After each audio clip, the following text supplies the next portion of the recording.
and this is one of your virtual field trips for the Natural Areas Celebration Week. We thought it'd be a good opportunity, since we're doing this virtually, to bring you out to a place where the public doesn't have access to and show you what's going on. This is a piece of property south of Corvallis, north of Finley Refuge, where the landowner has been working with the U.S. Fish and Wildlife Service, Oregon Department of Fish and Wildlife, and the Benton Soil and Water Conservation District. The Soil and Water Conservation District got an Oregon Watershed Enhancement Board grant to do a bunch of work on their 100-acre property that they affectionately refer to as the 100-acre wood, after the wood that Christopher Robin and Winnie the Pooh play in. So their property has a lot of beautiful, beautiful oak trees, oak savanna, as well as open prairie areas, and oak woodland, and then some riparian area down along Muddy Creek. So they've dedicated half of their property strictly to conservation work, and the other half of the property is dedicated to grazing, but then we can utilize those grazing animals on the prairie restoration areas whenever we need them seasonally to achieve the vegetation management results that we are after. If you take a look and see some of the cattle over in the area where they're grazing at the moment, these are from the same grazer, managed by the same grazer that manages the cattle at Bald Hill Farm, which is owned by the Greenbelt Land Trust. So in this area, we're in the upland prairie restoration area. You can see some of the flowers blooming around me right now. We've got rose checker mallow, meadow checker mallow, and large leaf avens, it looks like, is blooming. You can also see there is a lot of this self-heal. It's the mint that blooms purple. Here's some of last year's blooms. But it will bloom purple, and it's just going to be beautiful out here because, for whatever reason, this species did really great. The taller of the checker mallow is the meadow checker mallow. And if you see some of the darker, that's the rose checker mallow. So, as part of the restoration,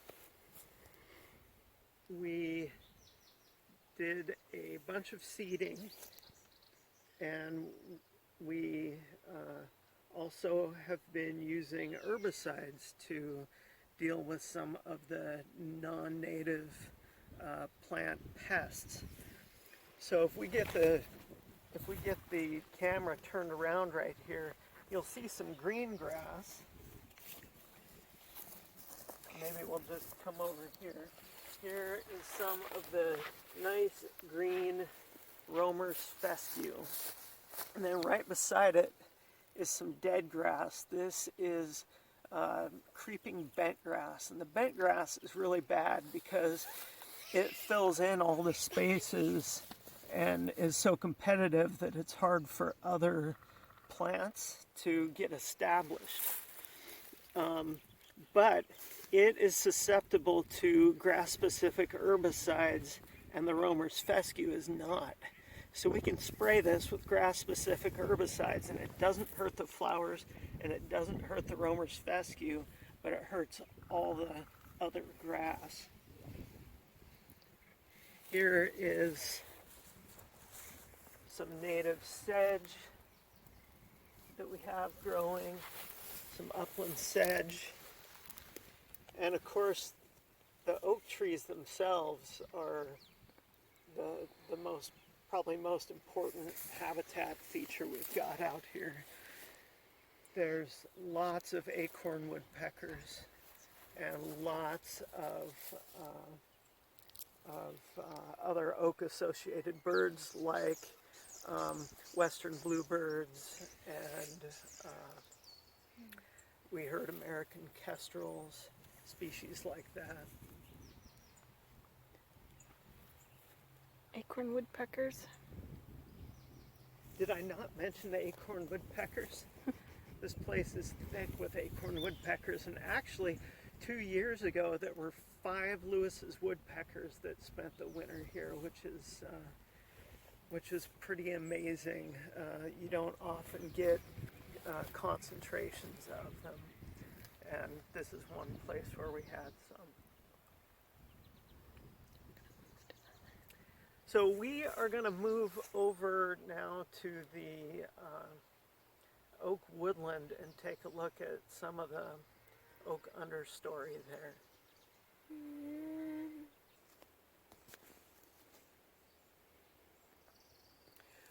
Welcome to the oak woodland on the 100-acre wood.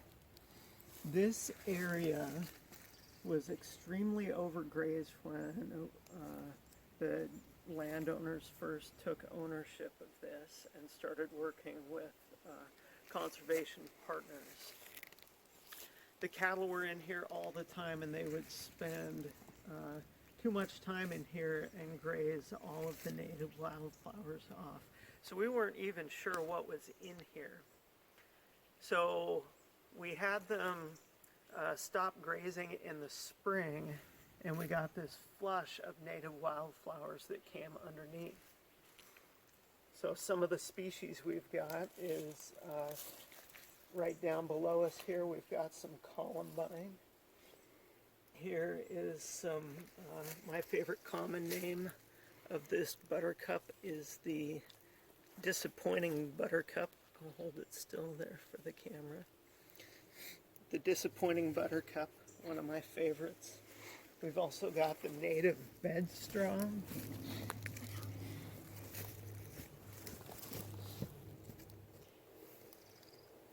And this is woodland star.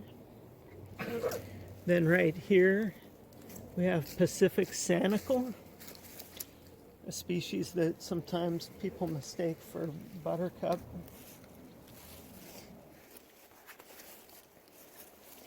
We're going to walk up the road just a little bit. Here's another columbine.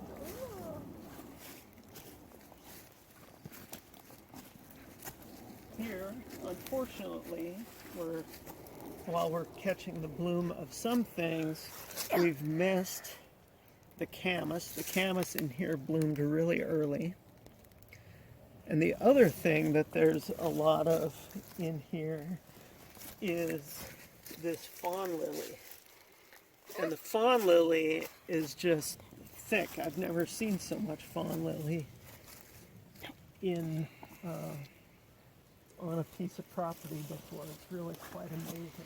What's in there, Amelia? I don't know. Yes, you do. No, I don't. It's a gall. It's a gall. From what? A wasp. A wasp made that gall? So up here we have some ligusticum. It's, I'm going to pronounce it celery-leafed lovage or lavage. Yeah, you need binoculars. Here's some of the leaves. That's one of the most common plants. That, along with, this is the leaf of the western sanicle that are the most common plants in here. We'll move up the trail just a little bit further. And another species that I want to show you, that Amelia wants to show you, is snowberry.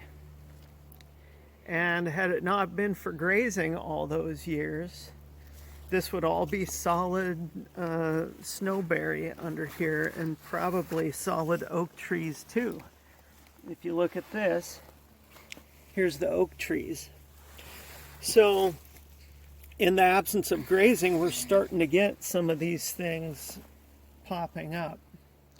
So what we're doing is, once these wildflowers all get done blooming and setting their seed, then we allow the cattle to come in here and graze what's left. And they're really good at grazing the trees and the shrubs down, keeping those things down so it maintains an open oak understory.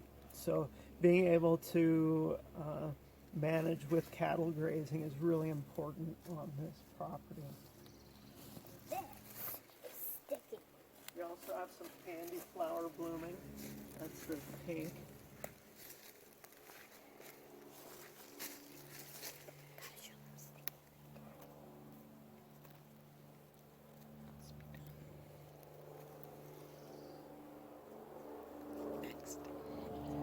So next we are going to move down to a vernal pool that was constructed down by the riparian zone.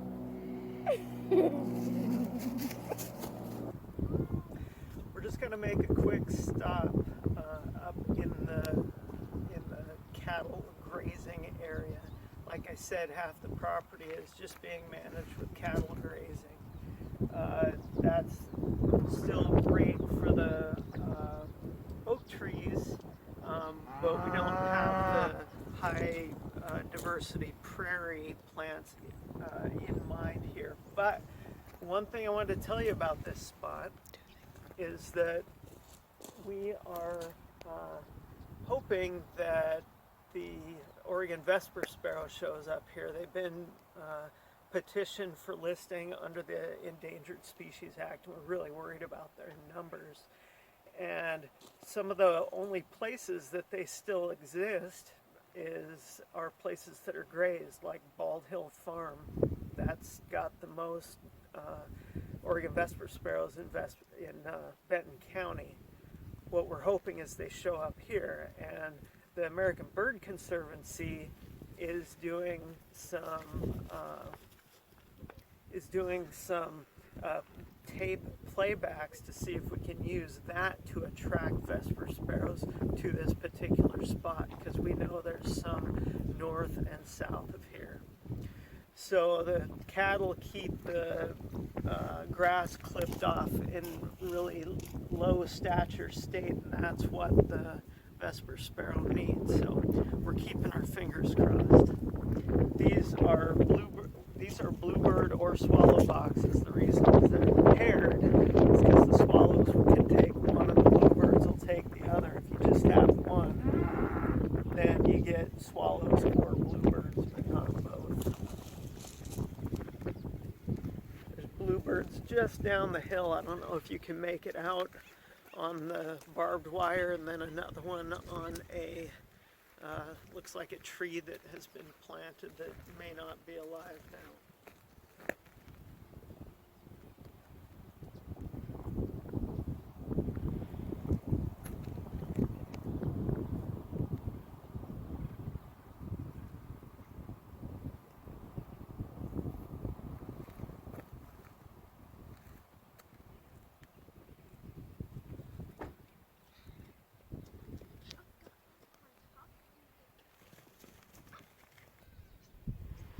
All right, welcome to the floodplain of the 100-acre wood. We're down next to the riparian zone of Muddy Creek. That's the Muddy Creek that flows north through Findlay, through Tyee, up to Mary's River Natural Park, past Herbert Farm and other natural areas like that. So one of the things we did down here is there were ditches draining this whole area to dry it out for cattle grazing. And we plugged all of those ditches that we possibly could, and we also used equipment to scrape out some small vernal pools like what I'm standing in here. And after we did that, of course, we did a bunch of seeding. So we've got some real shallow, ankle deep water. We've got some of the native, I see some tadpoles. We've got the native water foxtail. The white flowers are popcorn flower. And then the yellow is western buttercup.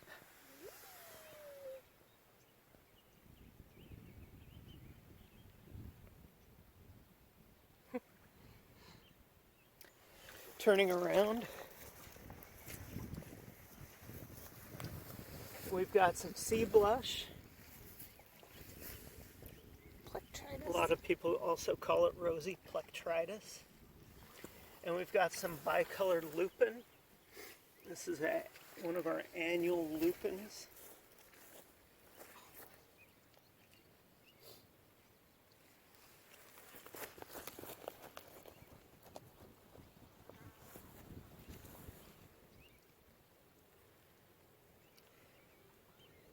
So this is also an area that gets grazed by cattle, but we don't let the cattle in here until all of these nice wildflowers get done blooming and they seed. And then the cattle come in, take off the native grasses, get all of that stuff out of the way, and use their hooves to grind that native wildflower seed into the ground. It's really a fantastic way to manage these wetlands. If we weren't doing that, then eventually we'd get thatch buildup, which would suppress the wildflowers, and then we would start getting things like ash and hawthorn trees growing out here, and it would be a forest. Whether that's, maybe that's not a bad thing that it would be forest, because forest is generally a good thing, but prairies are more rare than the forests we have, and so we've decided to do that at this particular location. In the wintertime, waterfowl also use these areas. We've seen the dusky Canada goose, as well as a number of duck species that use this, because the cattle will have grazed it off real low. So the regrowing grass is a good forage source for the geese, and the seeds from the flowers are great for the ducks. And then in the spring, right now, it's really the aquatic invertebrates that the ducks are after in these vernal pools. So they're really important for foraging for ducks. One last flower I wanted to point out to you, it's not quite blooming yet, but this is a native mustard.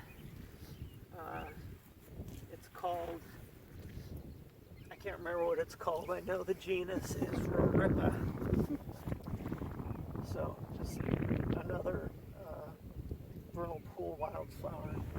So I think that's going to wrap up what we had to show you. A big shout out to the landowners who have been working with the other partners like the Soil and Water Conservation District, Oregon Department of Fish and Wildlife, and U.S. Fish and Wildlife Service to do this work, and also the Soil and Water Conservation District has used the Integrated Resource Management as a contractor to do the restoration out here with some of those Oregon Watershed Enhancement Board funds. So there's a lot of partners doing a lot of good work, and thanks for joining us.